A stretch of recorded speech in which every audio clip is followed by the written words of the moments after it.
las 7:02 p.m. hora de México.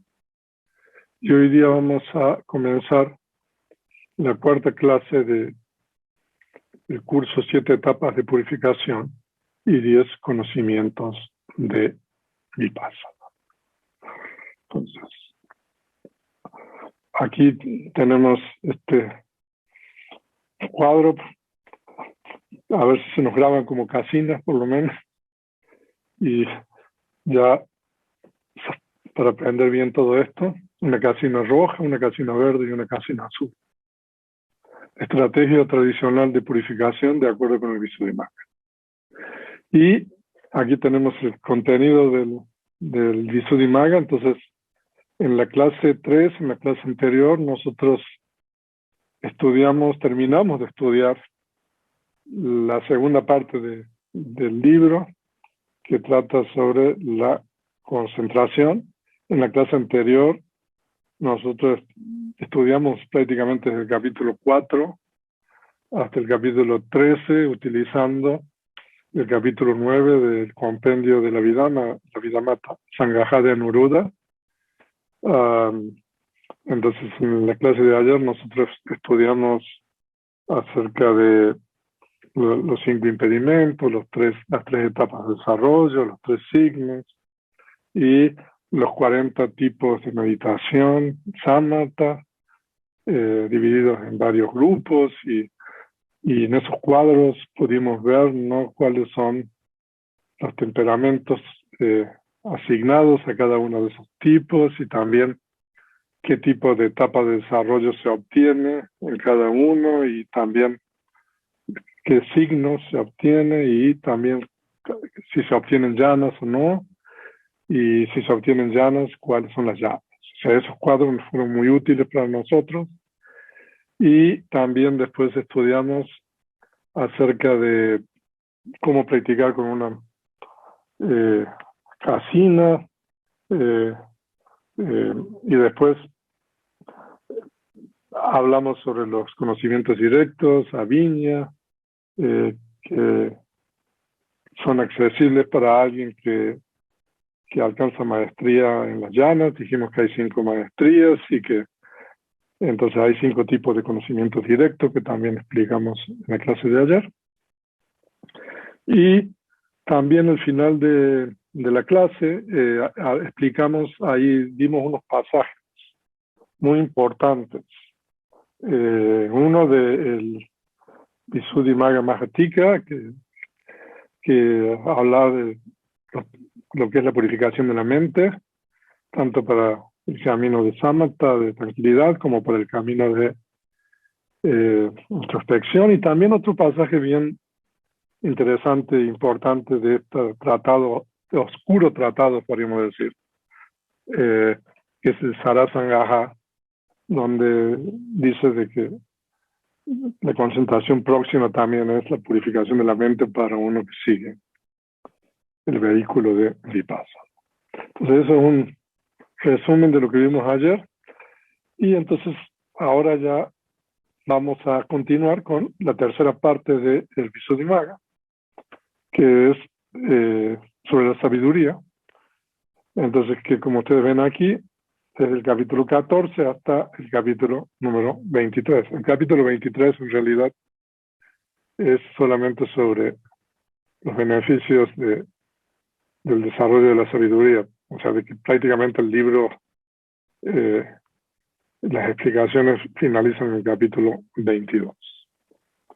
Entonces, y aquí nosotros tenemos el cuadro de las 7 etapas de purificación. Vamos avanzando, porque ya hemos visto la purificación de la virtud. Y en la clase de ayer terminamos de ver la purificación de la mente y la purificación de la mente. Entonces, de acuerdo con lo que dijimos, consiste en 3 tipos de concentración. La concentración próxima, que explicamos ayer, eso también se explicó, o desarrollo próximo. Concentración próxima son algo equivalente, ¿no?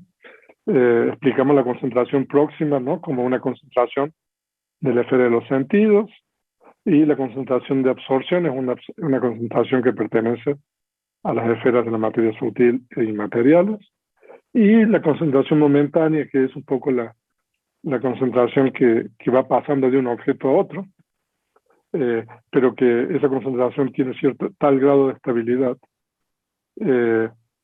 para considerarse para un practicante de vipassana, introspección pura, como la purificación de la mente.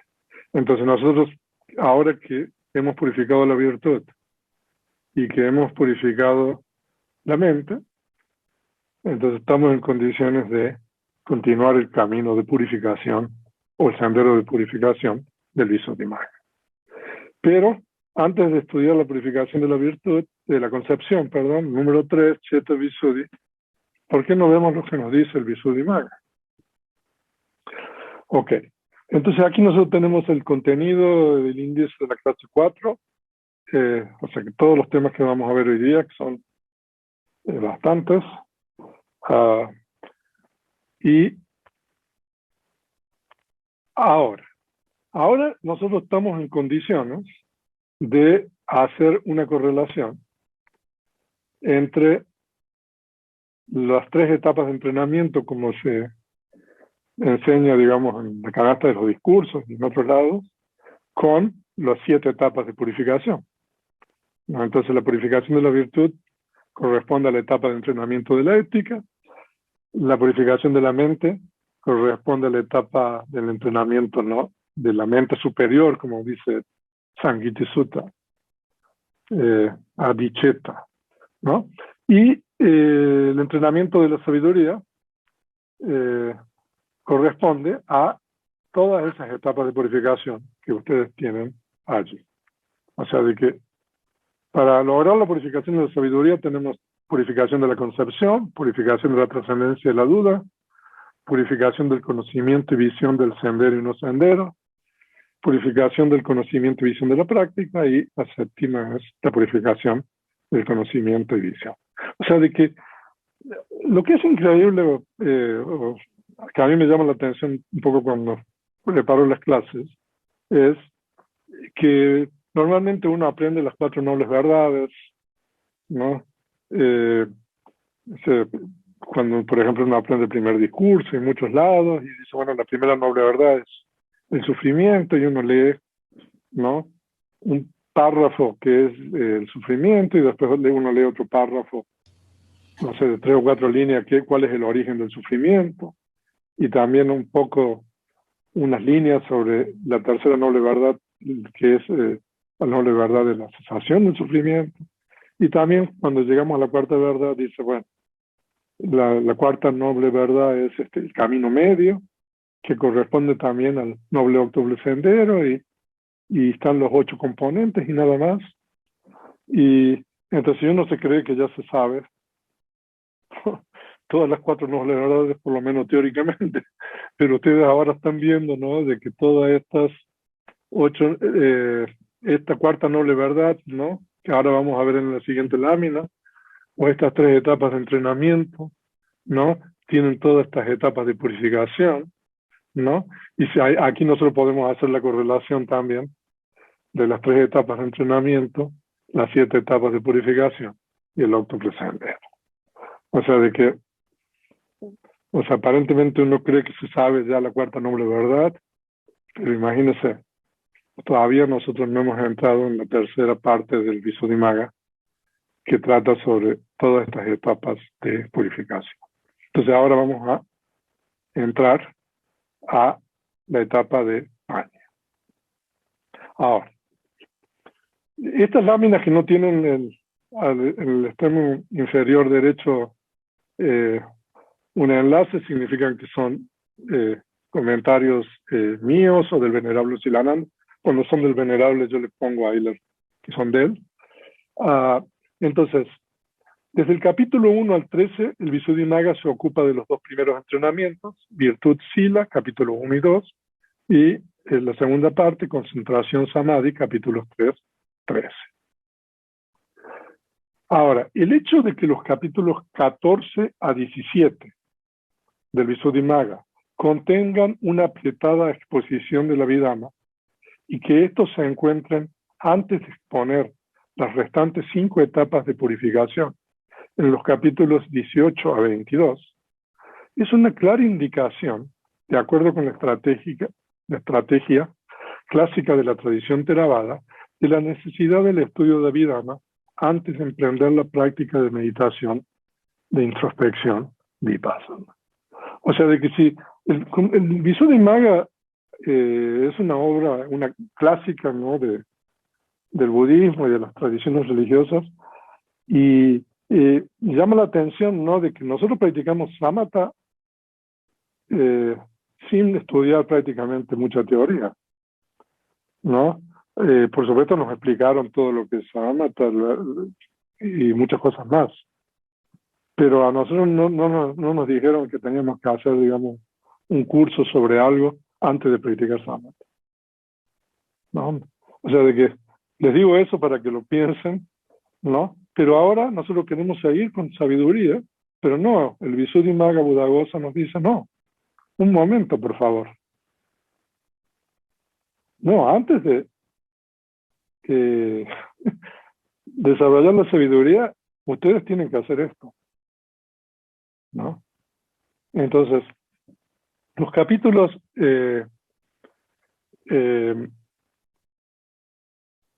14 al 17, ¿no?, es un compendio, bueno, de Abhidhamma. Ahora, en los capítulos 14 y 16 se estudian las 4 realidades últimas. O sea, los que estudiaron el curso del compendio, o sea, ustedes, en el capítulo 1 del compendio, ¿no?, hay un pasaje que dice, ¿no?, de que hay 4 paramattha's, realidades últimas, cheta, cetasika, rupa, nibbana, ¿no?, conciencia, factores mentales, materia y nibbana, ¿no? Pero la forma de que el Visuddhimagga expone el Abhidhamma no es de acuerdo con este esquema de 4 que nosotros tenemos en el Abhidhamma-Avatara, que es el compendio de Abhidhamma más antiguo que existe.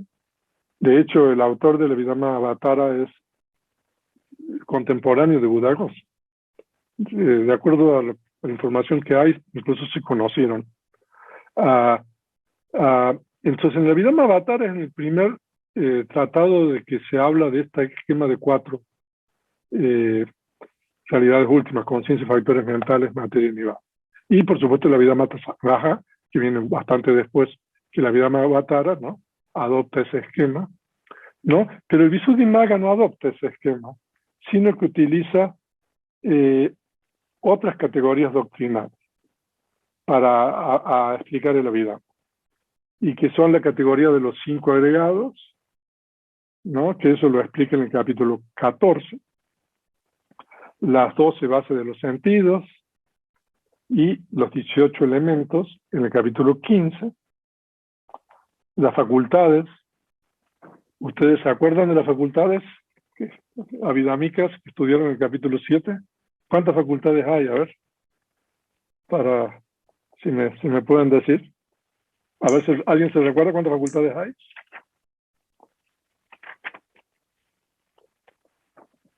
¿Nadie se acuerda? Ok, porque hay distintas categorías de facultades. Pero en el capítulo número 16 hay 22 facultades que nosotros estudiamos en el capítulo 7 del compendio, ¿no? Y en el capítulo, entonces, el capítulo 16 de Visuddhimagga se estudian las 22 facultades y las 4 nobles verdades, ¿no? Que eso es el capítulo. Ahora, para evitar confusión, ¿no?, en realidad todo es lo mismo. Son distintas formas de exponer las realidades últimas, los dhammas, como el mismo Buda los llamó, que el Buda descubrió en el momento de su iluminación, que son los componentes finales y reducibles de la realidad. Entonces, en la canasta de los discursos y en la canasta de la Abhidhamma, hay diferentes categorías que se utilizan para designar las realidades últimas. Entonces, pero en realidad todo se refiere a lo mismo. Entonces, para evitar confusiones, ahí hay un cuadro que está en el enlace con las correlaciones entre las realidades últimas, agregados, base de los sentidos, elementos y las nobles verdades. O sea, de que es importante identificar, ¿no? Cada cosa, ¿no? O sea, no significa que los agregados sean diferentes que la conciencia, los factores mentales y la materia. En realidad, los 5 agregados corresponden a las 3 primeras realidades últimas. Ahora, lo que es importante es saber identificar, ¿no? Los agregados con respecto a las 4 realidades últimas. O es importante identificar las 12 bases de los sentidos con respecto a las 4 realidades últimas. Ahí, en las bases de los sentidos, se incluye la 4ª realidad última. Entonces, eso es importante. Entonces, en el capítulo 14-16, entonces ustedes tienen un compendio de la Abhidhamma que podríamos decir que abarca desde el capítulo 1 al 7 incluido, podríamos decir, en cierta forma, del compendio de la vida. Y el capítulo número 17 del Visuddhimagga es el capítulo que se llama en Pali Pañña Bhumi Nidesa, que es la exposición del terreno de la sabiduría. Y este capítulo contiene una explicación del origen condicionado, Paticca Samuppada, en base a las 24 relaciones condicionales expuestas en el Patana, el 7º libro de la vida. O sea, de que nosotros cuando estudiamos el capítulo 8 del compendio de la Abhidhamma, Anuruddha dice, ¿no? De que, bueno, él explica los 2 métodos de manera separada. O sea, de que ustedes recuerdan el capítulo 8, se explica primero la doctrina del origen condicionado y después se explica las 24 relaciones condicionales.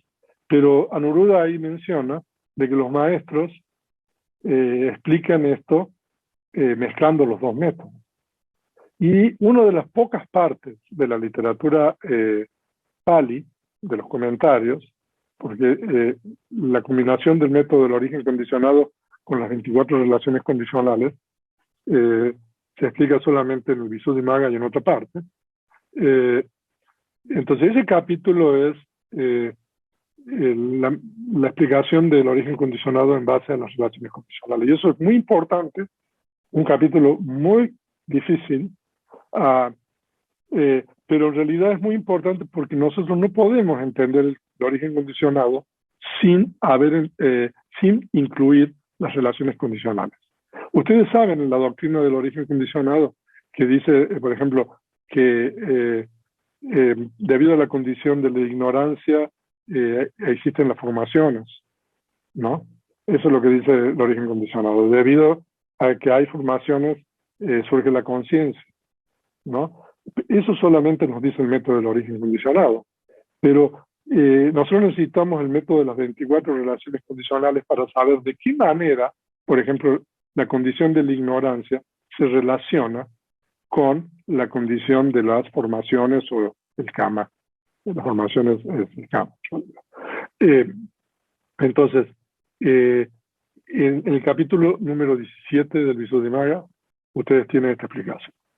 Y nosotros en el curso que impartimos, que terminamos el compendio de la Abhidhamma, compartimos con todos ustedes los cuadros para entender el origen condicionado en base a las 24 relaciones condicionales del Patana. Y yo creo que al final del capítulo 8 se explicó un poco la metodología para entender esos cuadros. Entonces, de acuerdo con la estrategia y el Visuddhimagga, ¿no? Es necesario estudiar Abhidhamma antes de poder practicar Vipassana, ¿no? Ahora, una pregunta que a uno le surge es,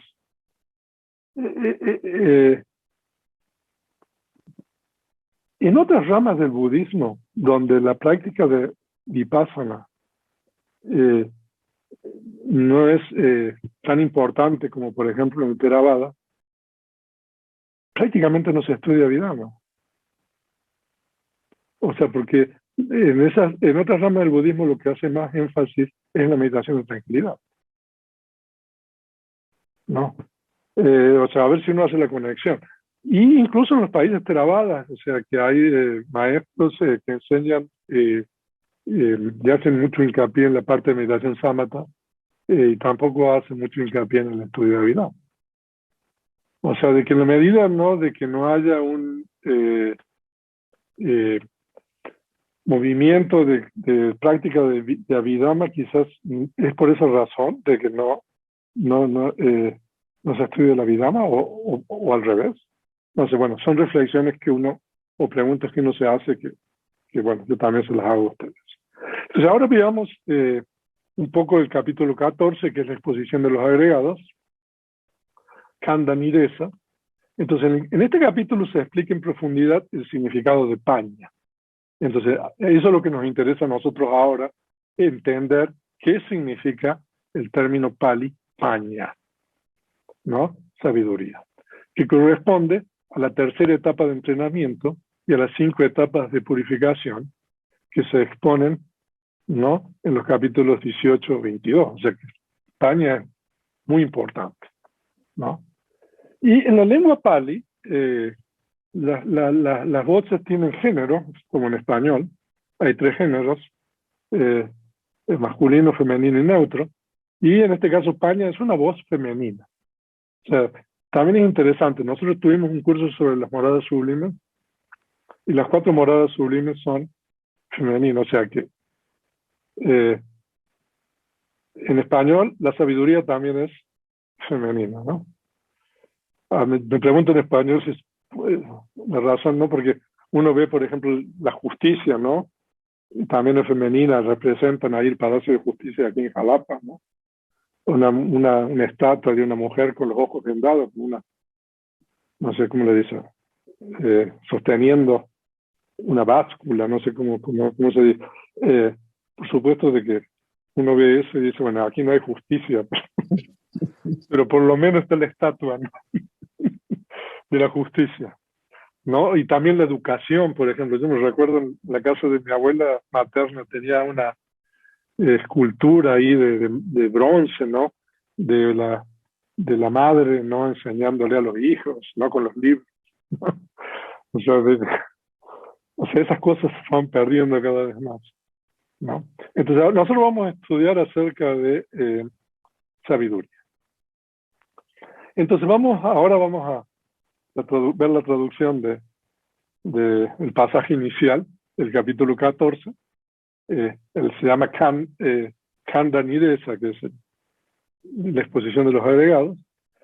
Entonces, ahora cuando un bhikkhu está dotado de un sólido desarrollo de la concentración y ha alcanzado sus beneficios por medio del conocimiento directo, la concentración ha sido desarrollada en todos sus modos, la cual fue descrita bajo el encabezado de conciencia aquí como, ¿no?, de nuevo volvemos al verso, ¿no?, un hombre perspicaz estableciendo la virtud, desarrollando conciencia y sabiduría. O sea, de que siempre vuelve al comienzo.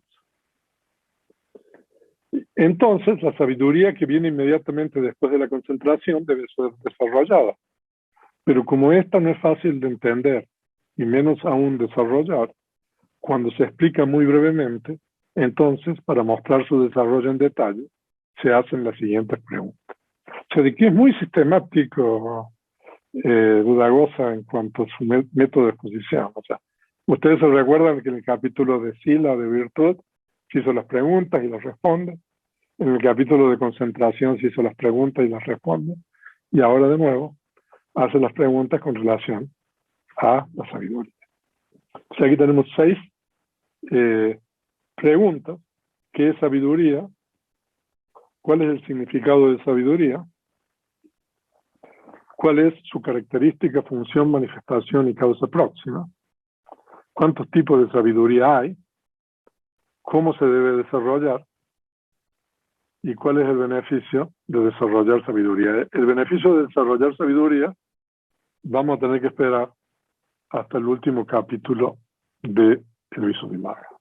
Cuando el venerable Siddhananda dio un curso completo sobre el Visuddhimagga en el Centro Zen en San Francisco, no sé, en el año 1997, 1987, 88. O sea que duró como 50 clases, o sea, mucho tiempo.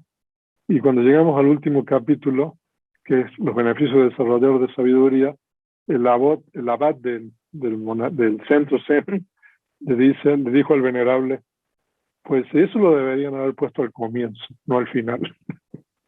Eso fue lo que le dijo. O sea, porque ahora en el mundo ¿no? La gente quiere saber, bueno, antes de hacer algo, por qué lo tengo que hacer? ¿No? ¿Qué voy a lograr? ¿No? Pero entonces nosotros vamos a tener que esperar hasta el final para saber cuál es el beneficio de desarrollar la sabiduría. Entonces ahora vamos a responder estas preguntas.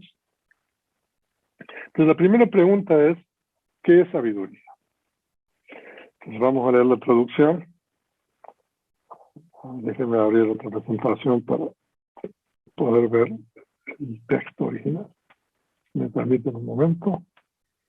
¿Qué lámina estamos? A ver, aquí estamos. Ok.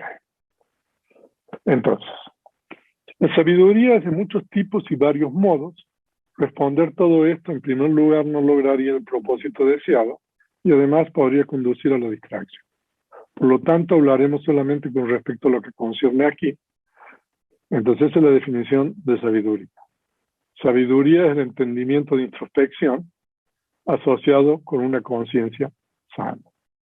O sea, es una frase en Pali que tiene dos compuestos y una palabra. Kusala cheta sampayutam vipassana ñanam paña. Entonces, paña, sabiduría, es el entendimiento de introspección. Vipassana ñana, y ese entendimiento de introspección está asociado, sampayutam, con conciencia sana. Conciencia cheta, kusala sana, ¿no? Entonces nosotros aquí sabemos, si ustedes han estudiado a Abhidhamma, ¿no? Entonces ustedes pueden identificar cuáles son las conciencias que tienen sabiduría, ¿no? O sea, nosotros estudiamos 89, 120 tipos de conciencia.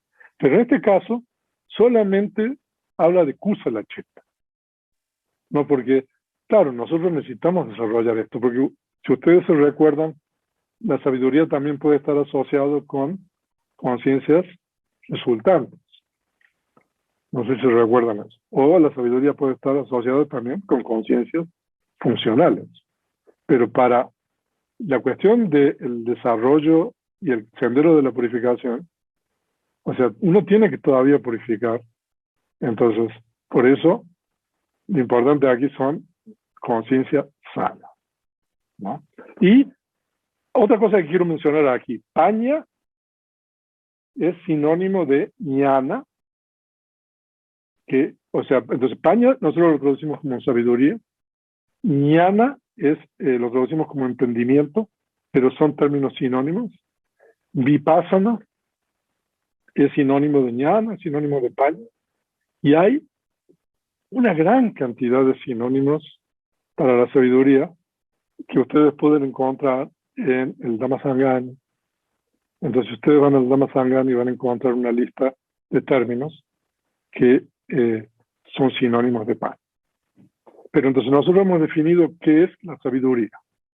Entonces, ahora, ¿cuál es el significado de sabiduría? Entonces, sabiduría en el sentido de comprensión, de comprenderlo. ¿Qué es esta comprensión? Entonces, comprendiendo en diversos modos, de una forma diferente, a los modos de la percepción y cognición. O sea, esto es importante, ¿no? Porque la percepción también comprende y la cognición, que es la conciencia, también conoce o comprende. Pero la sabiduría comprende de una manera diferente que la percepción y la cognición. Ahora, antes de continuar, hay un poquito de cuestiones etimológicas.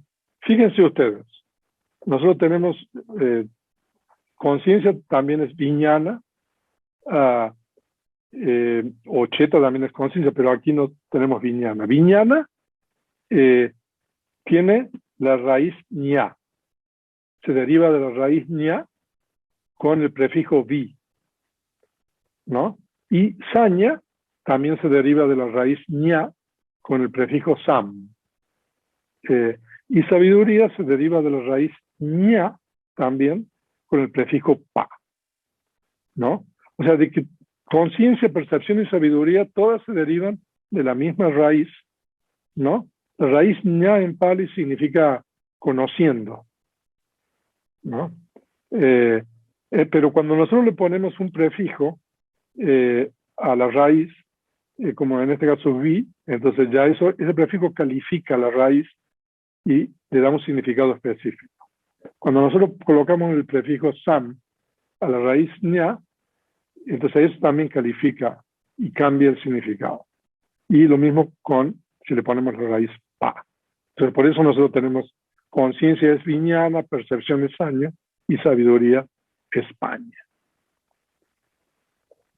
Ahora, no obstante que percepción, conciencia y sabiduría son similares en cuanto al conocimiento del objeto, la percepción solo conoce percibiendo el objeto como azul o amarillo, por ejemplo, ¿no? No puede arribar a la penetración de las características de impermanente, insatisfactorio e impersonal, ¿no? O sea que la percepción puede discriminar, podríamos decir, ¿no? En base, digamos, a lo que uno ha percibido anteriormente, ¿no? Y reconocer eso que uno conoció, ¿no? Entonces, si yo veo algo azul, por ejemplo, bueno, pues uno ha visto el azul y el amarillo desde que es niño, ¿no? Pero si a uno le muestran un color que nunca ha visto, entonces ya después, o sea, uno, bueno, lo va a reconocer como tal porque uno lo percibió por primera vez. Entonces la percepción es un poco eso. La percepción es ese reconocimiento que uno hace en base a ciertas cualidades del objeto. Eso es solamente la percepción. Y después tenemos la conciencia. La conciencia conoce el objeto, o sea, como azul y amarillo, o amarillo, y logra la penetración de las características, pero no puede lograr, aún esforzándose, la manifestación del sendero ultramundano. O sea, que la conciencia es un poquito, o sea, tiene un poquito más de conocimiento que la percepción, de acuerdo a lo que nos está explicando el Visuddhimagga. O sea, de que la percepción es lo más rudimentario, digamos, y la conciencia, digamos, ya está en una etapa un poco más, ¿no? De conocimiento un poquito más mayor. Pero la sabiduría, digamos, conoce el objeto de acuerdo al modo mencionado, es decir, de la percepción y la conciencia, logra la penetración de las características y logra, esforzándose, la manifestación del sendero ultramundano. O sea, de que aquí está hablando, por supuesto, de la sabiduría, ¿no?, asociada con el otro sendero que toma el elemento incondicionado como objeto. Pero eso es posible solamente debido a la sabiduría. Y entonces aquí nos da un bonito símil. A partir de este capítulo y los siguientes vamos a ver unos símiles realmente muy hermosos en el Visuddhimagga. Realmente hay unos símiles memorables. Entonces ahora vamos a ver este símil que Buddhaghosa nos da para explicar la diferencia entre la percepción, la conciencia y la sabiduría. Entonces supongamos que tres personas, un niño carente de discernimiento, un aldeano y un cambista, están viendo una pila de monedas en el mostrador del cambista. Yo no sé si se dice cambista en todos los países hispanohablantes, pero supongo que entienden. Ahora, el niño, carente de discernimiento, solamente conoce el aspecto variado y diverso de las monedas, como largas, cuadrangulares, circulares, pero no comprende que se trata de un instrumento de valor aceptado para el uso e intercambio entre los humanos. O sea, de que el niño cuando ve una moneda ve que se trata de un objeto y puede ver qué tipo de objeto es y todo eso, pero no sabe que eso, o sea, es un medio de cambio, ¿no? Que a uno le permite comprar y no pagar, etc. El aldeano comprende el aspecto variado y diverso y también que se trata de un instrumento de valor aceptado para el uso e intercambio entre los humanos, pero no comprende, diferenciando, si esta moneda es falsa, si es genuina, si tiene la mitad de su valor, etc. O sea, de que el aldeano sabe de que esa moneda tiene una utilidad, que puede hacer compras, puede pagar, pero desconoce realmente mucho más que eso. Solamente conoce lo que le sirve a él, ¿no? Para comprar, y etc. Pero el cambista comprende todos estos modos. Observando la moneda conoce, también golpeándola y escuchando el sonido, oliéndola, saboreándola, sopesándola con la mano. Así conoce que fue acuñada en tal poblado o localidad, o ciudad, o montaña, o margen del río, o conoce que fue acuñada por tal maestro. O sea, de que el cambista sabe las tres cosas. Y normalmente cuando se da un símil, se hace lo que se denomina la aplicación del símil, ¿no? Entonces, lo que ahora Kutagosa hace aplicar el símil, digamos, al tema que estamos estudiando.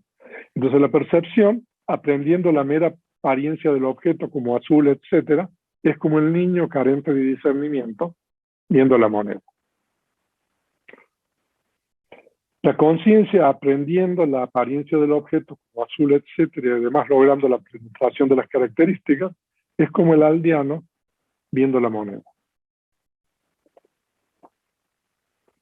Y la sabiduría, aprendiendo el modo del objeto como azul, etcétera, logrando la penetración de las características y además logrando la manifestación del sendero ultramundano, es como el cambista viendo la moneda.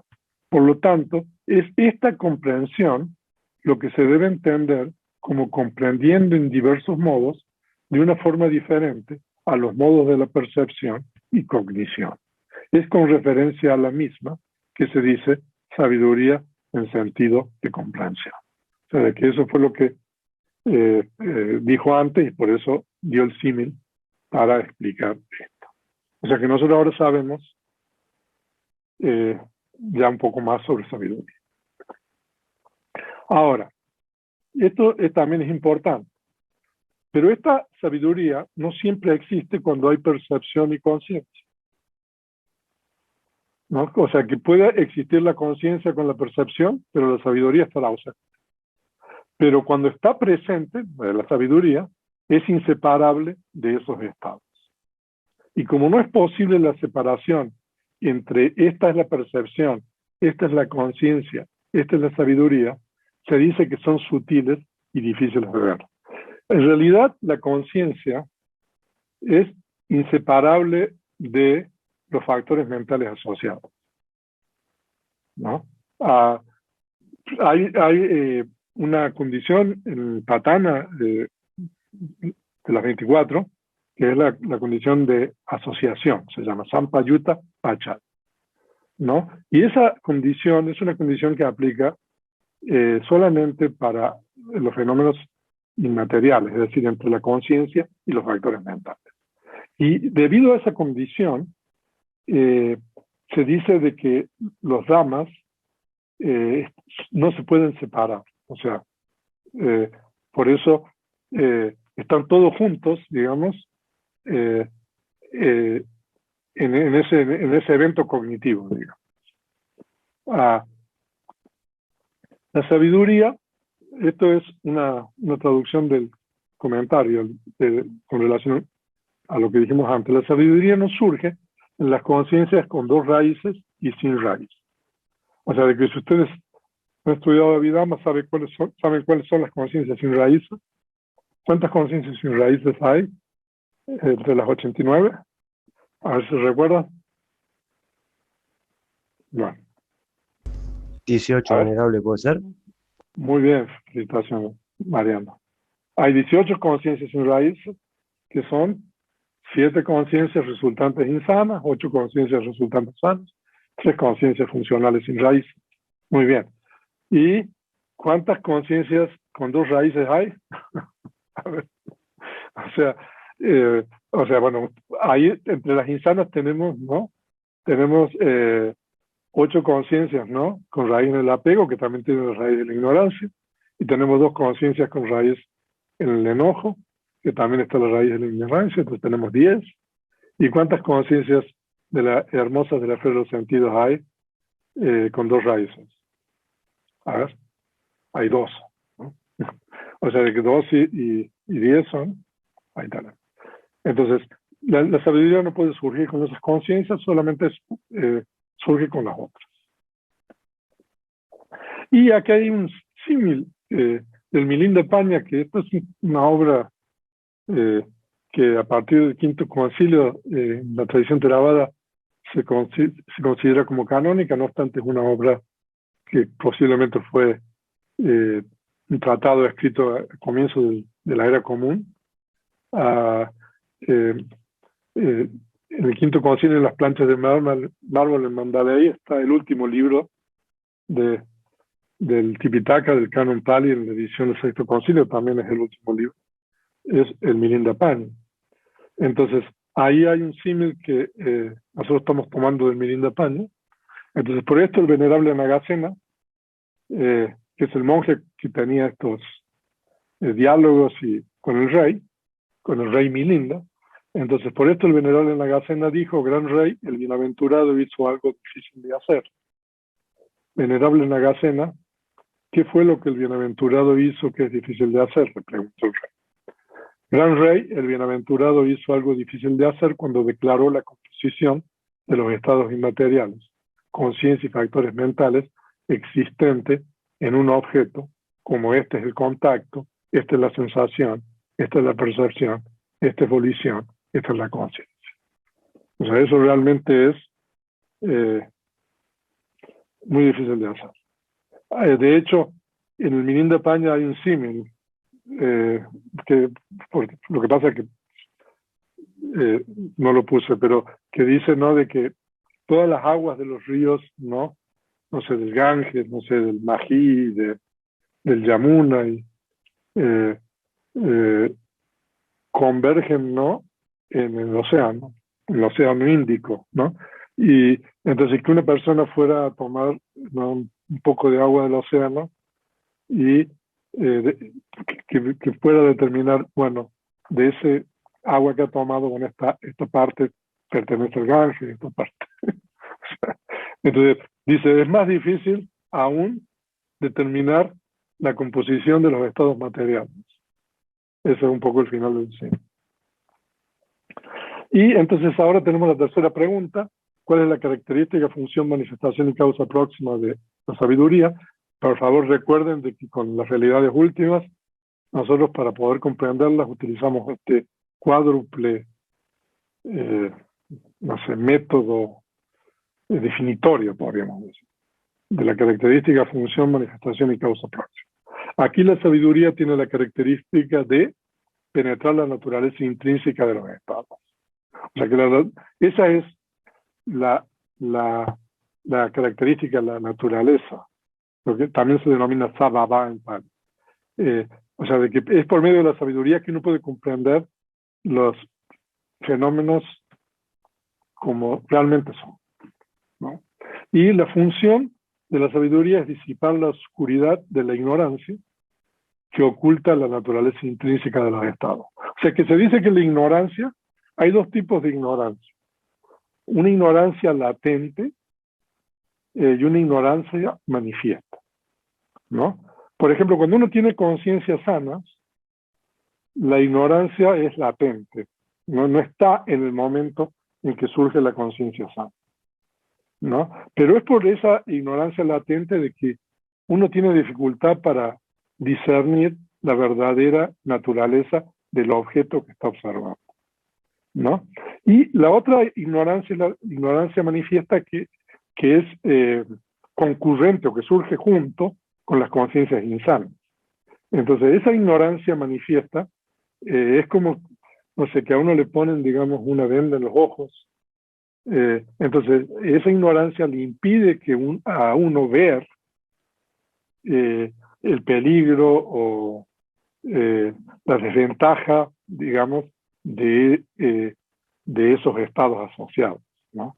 Entonces, entonces la función de la ignorancia es disipar la oscuridad, ¿no? Y la manifestación es como ausencia de confusión debido al pasaje concentrado, comprende, de acuerdo con la realidad, o sea que su causa próxima es la concentración, o sea que la concentración, o sea, es fundamental, por eso está antes de la sabiduría, para poder comprender la naturaleza intrínseca de los estados o los fenómenos condicionados.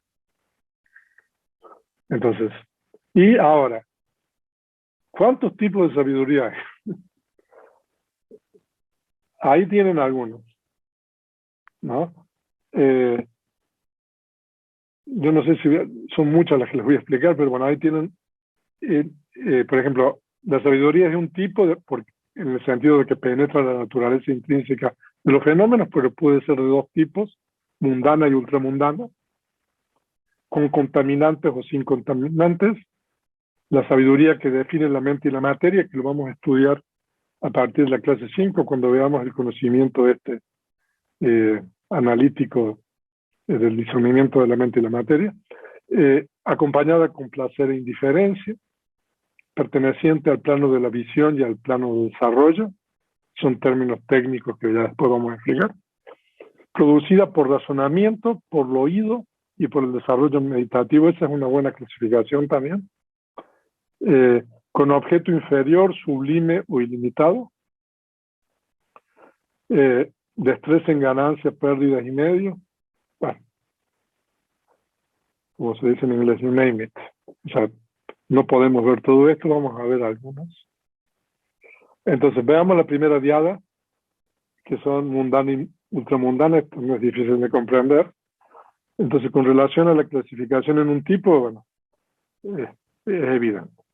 En la clasificación en dos, mundana significa asociada con el sendero mundano, es decir, la sabiduría asociada con todas las conciencias mundanas. O sea, de que a lo mejor Mariano se la sabe, ¿no? O sea, pero entonces aquí mundana no incluimos las conciencias ultramundanas.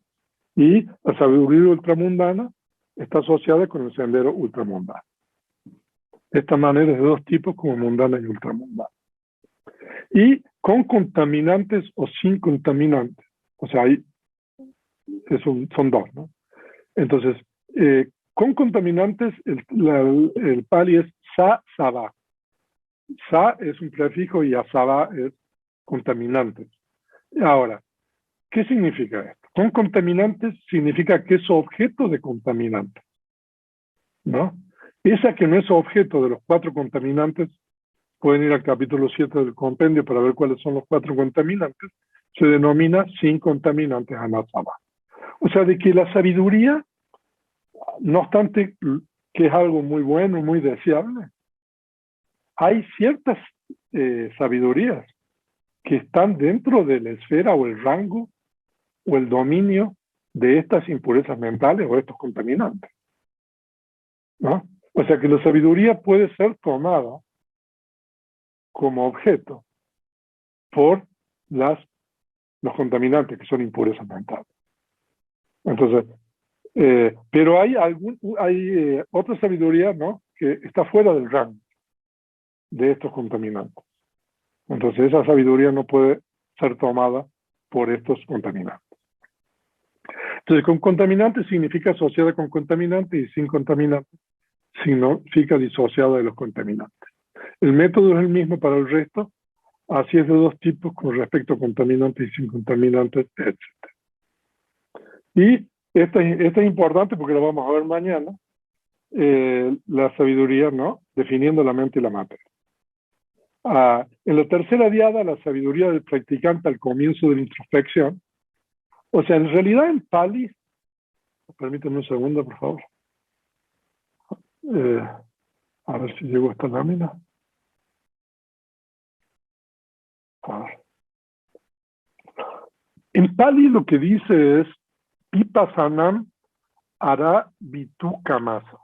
O sea, eso significa para uno que está por comenzar Vipassana, porque en realidad el conocimiento o la sabiduría que define la mente y la materia no se considera parte de Vipassana. Es parte de la sabiduría, pero no es parte de Vipassana, ¿no? Entonces, cuando está uno comenzando, digamos, a practicar la introspección, o sea, esa sabiduría que define los 4 agregados inmateriales se denomina sabiduría que define la mente. Ahí tiene un compuesto largo, nama, Davatapana, paña. Y la sabiduría que define el agregado de la materialidad se denomina sabiduría que define la materia, rupa, Davatapana, paña. De esta manera es de 2 tipos, como definiendo la mente y la materia. Y entonces aquí tenemos una 4ª diada, que es la sabiduría puede estar asociado con una sensación placentera o con una sensación ni de placer ni de desplacer, es decir, de indiferencia. Entonces aquí Buddhaghosa habla ya de Abhidhamma, ¿no? La sabiduría en 2 conciencias sanas de la esfera de los sentidos y 16 conciencias del sendero correspondiente a las 4 primeras llanas, de acuerdo con el método de 5, se denomina asociada con placer, Somanasa Sahagata. O sea, como la sabiduría femenino, entonces Sahagata también tiene que ser femenino ahí. Y la sabiduría en 2 conciencias sanas de la esfera de los sentidos y 4 conciencias del sendero correspondientes a la 5ª llana se denomina asociada con indiferencia upekkha, Sahagata. Así es de 2 tipos, como asociada con placer o indiferencia. O sea, que los que han estudiado Abhidhamma, ustedes pueden a ver algunos de ustedes si ahí hace la tarea esa y nos marca cuáles son. Y hay aquí una 5ª diada que es con relación al plano de la visión y el plano del desarrollo. Ahora, el plano de la visión es la primera vez que un practicante ve el elemento incondicionado o el nirvana. Por eso se llama visión. Y después ya la tarea del practicante es desarrollar la práctica hasta alcanzar los otros senderos. Entonces, en la 5ª diada, la sabiduría del primer sendero se denomina del plano de la visión, Dasana Bhumi, y la sabiduría de los restantes 3 senderos se denomina del plano del desarrollo, Bhavana Bhumi. Así es de 2 tipos como pertenecientes al plano de la visión y al plano de desarrollo, ¿no? Y bueno, esto es bien importante. Ahora ya estamos en las triadas. Entonces hay 3 tipos de sabiduría. Entonces el primer tipo es producida por el razonamiento, ¿no? Entonces, con respecto a las triadas, en la primera triada, la sabiduría lograda por medio del pensamiento propio, sin haber escuchado de otros, se denomina producida por el pensamiento, Chinta Maya, ¿no? Ahora, entonces nosotros, a ver, por ejemplo, todo el conocimiento científico, por ejemplo, que es adquirido, digamos, a través de investigación, etcétera, podría entrar dentro de esta categoría, ¿no? O sea, de que es una sabiduría, ¿no? Que requiere un procesamiento de información, ¿no? O sea, bueno, si uno habla a nivel científico, no sé, proponer, no sé, hipótesis y tratar de corroborar si es una hipótesis correcta o no, ¿no? Y entonces eso sería, por ejemplo, producida por el razonamiento, bueno, Chintamaya. Y la segunda es producida por el oído.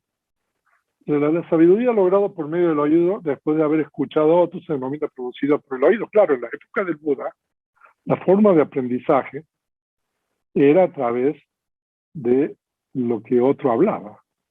O sea, porque todavía no existían, digamos, los libros y como nosotros estudiamos ahora. Entonces, la forma de adquirir conocimiento era, digamos, a través de lo que otros les decían, ¿no? Entonces, este tipo de sabiduría es simplemente recibir información, ¿no? Entonces, uno aprende cosas, todavía, bueno, uno puede escuchar radio, ¿no? Eh, eh, no solamente otros. Entonces, este sería el segundo tipo de sabiduría. Y la sabiduría producida por el desarrollo meditativo es la tercera.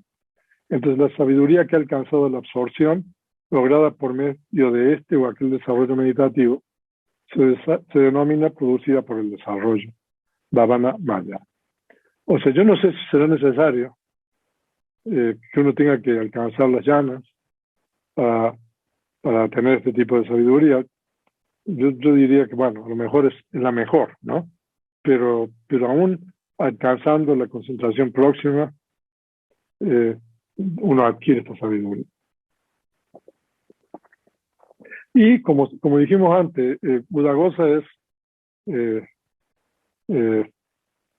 tiene a dos tratados siempre, o sea, presente. Uno es el Padisambhidamagga y el otro es el segundo libro de Abhidhamma Viva. Por supuesto que cita de otras cosas, pero entonces aquí está tomando un pasaje canónico del Vivanga que explica estos tres tipos de sabiduría. Entonces, ¿cuál es la sabiduría producida por el pensamiento? En las áreas de trabajo concebidas por el ingenio, o sea, ¿eso qué quiere decir? Cuando uno inventa cosas, ¿no? O en las áreas de arte concebidas por el ingenio, en las áreas de la ciencia concebidas por el ingenio, en el conocimiento de las propiedades de las acciones, en el conocimiento de acuerdo a la realidad que la materia es impermanente, la sensación, la percepción, la formación, la conciencia es impermanente. Cualquier comprensión de acuerdo a esto, concepción, predilección, entendimiento, observación, comprensión reflexiva del Dhamma, obtenida sin haber oído de otros, ¿no? Eso es importante. Esto se denomina sabiduría producida por el pensamiento. O sea, se requiere que uno, digamos, realice, o sea, por eso dice, concebidas por el ingenio, ¿no? O sea, de que esa sabiduría es superior, ¿no?, a la otra, que es la obtenida habiendo oído de otros, se denomina sabiduría producida por el oído. O sea, que ahora deberíamos agregar, habiendo leído, ¿no?, y, no sé, habiendo visto, etc. Toda la sabiduría que uno ha logrado en los estados meditativos se denomina sabiduría producida por el desarrollo meditativo, ¿no? Y en la segunda diada, la segunda triada, hay un error, habría que corregir. La sabiduría que ocurre en los estados de la esfera de los sentidos se denomina que posee objeto limitado.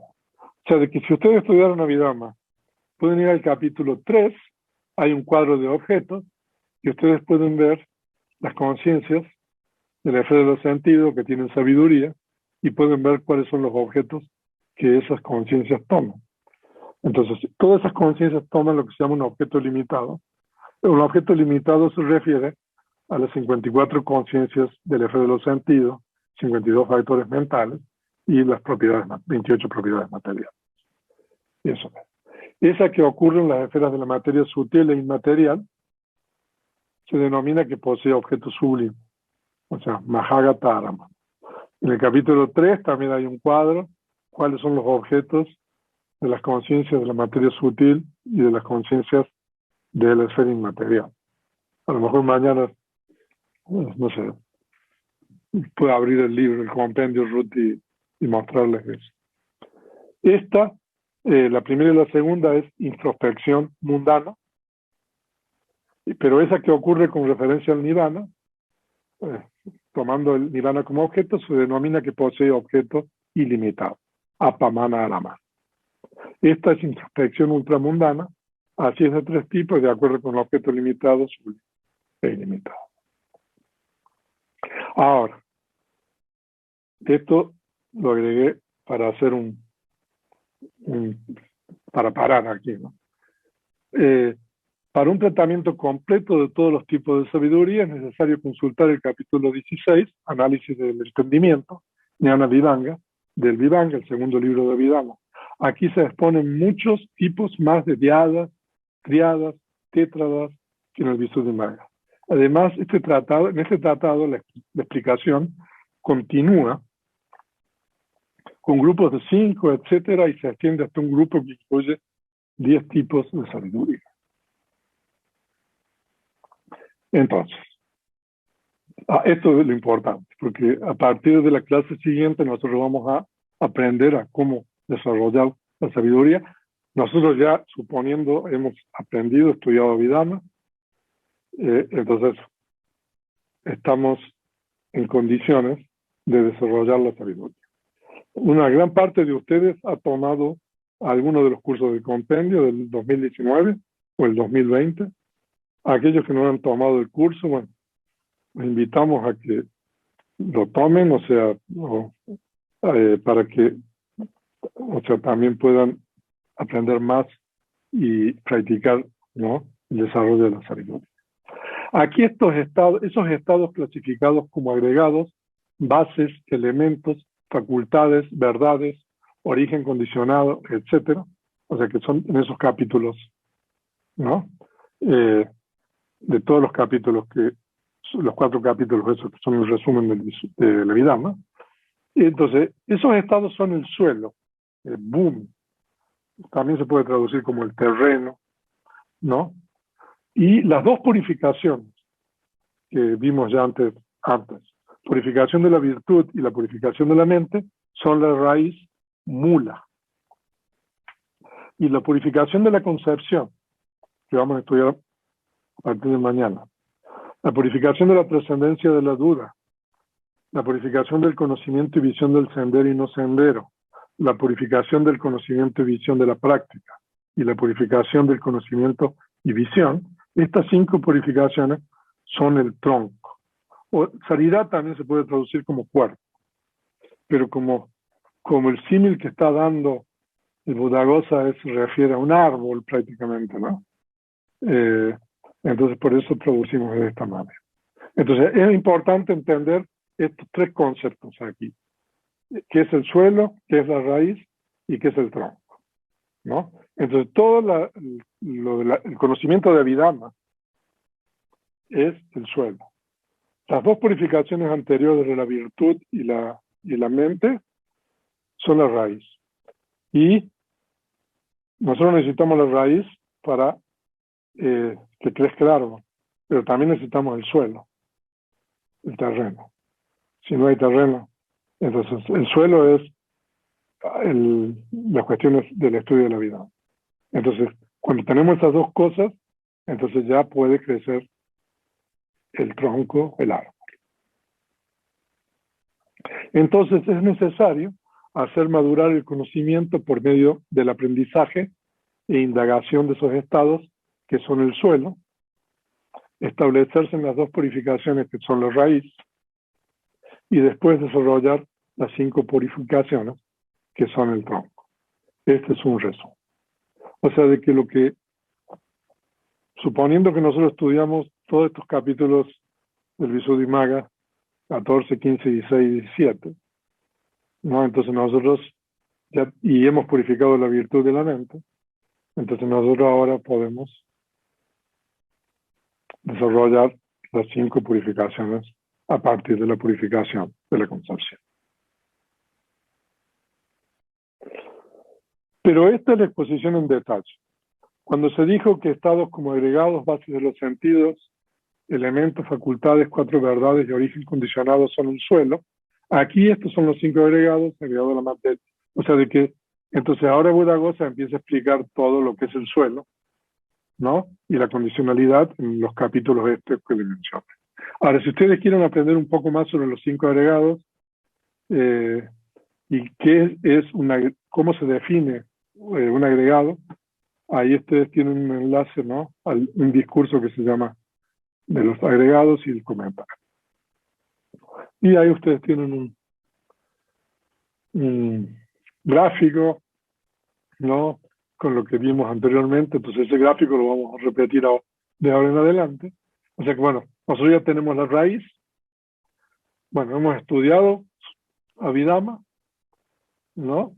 Hemos estudiado el compendio, o sea que ya tenemos también la segunda condición, que es el suelo. Entonces, tenemos esas dos. Entonces ahora, adelante con la siguiente etapa de purificación, que es la purificación de la concepción a partir de la clase número 5. Entonces, en esta clase exploramos los capítulos 16 y 17. No, ahí hay un error, ¿no? Que contienen una apretada exposición de la Abhidhamma. No sé si hay un error. Se respondieron una serie de preguntas sobre la sabiduría y se introdujeron 3 conceptos: raíz, que corresponde a las 2 primeras purificaciones de la virtud, y concentración; suelo, que corresponde al estudio de las realidades últimas y la condicionalidad; y tronco, que se refiere a las restantes 5 etapas de purificación, a saber, concepción, trascendencia de la duda, conocimiento y visión del sendero y no sendero, conocimiento y visión de la práctica, y conocimiento y visión. Entonces, con esto concluimos la clase número 4 de este curso sobre las 7 etapas de purificación y 10 conocimientos de Vipassana, y nosotros estamos en condiciones a partir de la clase siguiente, la clase número 5, de comenzar a estudiar la siguiente etapa de purificación, que es lo que se llama Ditthi Visuddhi, que es la purificación de la concepción. Entonces, por mi parte es todo. No sé si habrá alguna pregunta por parte de los participantes. Prefiero que levanten la mano para que no tenga que leer esta letra chica que me aparece aquí, a no ser que alguien me ayude a leer. Adelante, Oscar. Muchísimas gracias, venerables, saludos a todos. Viendo desde arriba, como usted indica, una toma aérea, como vimos, la concentración es la causa próxima de la sabiduría. Y la duda es si el incremento del acervo intelectual en este contexto se determina como sabiduría también. Sí, o sea, que como nosotros hemos visto ahí, se recuerda la sabiduría, ¿no? Chinta Maya Paña, o sea, y la otra es Sutta Maya, que bueno, ahora uno adquiere información de muchas formas diferentes, ¿no? Todo eso es sabiduría, ¿no? Okay. Ahora, que esa sabiduría a uno le ayude para poder comprender la verdadera naturaleza de los fenómenos y todo eso es otra cosa. Pero es sabiduría, ¿no? Y bueno, y esas sabidurías se consideran, ¿no?, como fundamentales, como dice ahí, ¿no?, en el área de la ciencia, del arte, del trabajo, todo, ¿no? Pues mientras más uno conoce, eso es mucho más útil, ¿no?, en cuanto a su modo de vida y etcétera, ¿no? O sea, no hay duda de que eso es sabiduría, pero esa sabiduría es también una sabiduría que no tiene un propósito, ¿no?, de Dhamma, porque el propósito de la sabiduría, como nosotros vamos a estudiar a partir del capítulo siguiente, es precisamente comprender las realidades últimas, los fenómenos condicionados, de acuerdo con su verdadera naturaleza, ¿no? Y no sé, uno se podrá estudiar y saber tantas cosas, pero si uno no tiene esa sabiduría meditativa, no va a poder, ¿no? Sí. ¿Es eso lo que usted dice? Sí, o sea, pero sí, es bien interesante eso, porque sí, o sea, de que no se descarta esa otra sabiduría, ¿no? Y que claro, y esa otra sabiduría tiene mucho que ver con toda la parte del concepto, ¿no? Y con toda la realidad conceptual, ¿no? Ahora, había una cosa que ahora, qué bueno que me lo pregunte, me viene a la mente ahora, que yo me olvidé de decir. Que claro, cuando nosotros estudiamos la pregunta esta del Deva, ¿no?, del enredo interno y el enredo externo, ¿no? Y que después el comentario explica, ¿no?, de que en realidad el enredo se refiere a la red de Tanja, ¿no? Del deseo. Pero también hay una cosa que ahí es bien importante, de que está toda la parte de la proliferación de los conceptos que es producida por Tanja. Hay tres, el oriental le llama papancha, que es mana, diti y tanja. Mana es vanidad, diti son concepciones erróneas y tanja es deseo, ¿no? Entonces también hay esa proliferación de conocimiento, ¿no? La proliferación de conceptos. Y también eso es parte de ese enredo, ¿no? En el cual uno está. O sea, que uno puede tener mucha sabiduría de la primera, ¿no? De esa quinta malla. ¿Cómo se tradujo? Ya me olvidé. Producida por el pensamiento o el razonamiento.